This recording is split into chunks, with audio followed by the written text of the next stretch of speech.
السلام عليكم ورحمة الله وبركاته. أهلا بكم حبايبي في فيديو جديد من مطبخ سام صبحي، يا رب تكونوا بخير. اللهم صل وسلم وبارك على سيدنا محمد. النهارده هنعمل مع بعض أحلى طبق فول بيتي بطريقة حلوة جدا، وهيبقى معانا زي الزبدة. يلا بينا نشوف الطريقة على طول. هنسمي الله. أول حاجة معايا كيلو من الفول، ده فول بلدي. يا ريت ننقي الفولة الفاتحة، ما نجيبش الحمرا. هنغسله كويس جدا وهننقعه في مية أقل حاجة 6 ساعات، يعني ممكن تنقعيه ليلة كاملة. بعد ما الفول اتنقع يا جماعه، ده شكله هيبقى بالشكل دوت. ده نقعته انا 6 ساعات. وهجيب بقى الحله دي، حله الضغط.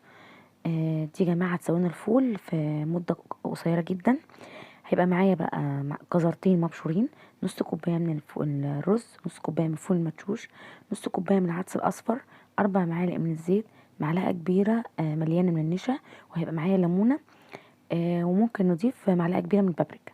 اول ما تغلي هنزل عليها بالفول، وهنزل بقى بالمكونات بتاعتي.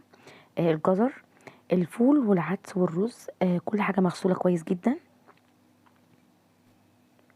نزلت بكل المكونات، وكده الزيت، النشا بقى ودي الليمونة. هنزل بقى بالنشا، هدوبه في معلقتين كده من المية، وهقلب بقى كله كويس جدا مع بعضه. هسيبه كده لحد ما المية تغلي. واول ما المية تغلي هنبتدي نقفل عليه الحلة. كده المية غليت معايا، هقفل بقى الحلة عليه، هربطها كويس جدا يا جماعة، وههدي النار خالص، اصغر عين عندي على البوتاجاز، وههدي عليه خالص، وهظبط 3 ساعات. وهنحط الشياطة. اهم شيء ما ننساش نحط الشياطة، عشان ما يبقاش فيه فول لزق في الحلة من تحت. بصوا يا جماعة، ده بعد ال3 ساعات. بسيب الحلة لما تطلع تهدى خالص، ما يبقاش فيها بخار، وابتدي افتح عليها عشان ما تنفجرش عشان هي خطر جدا.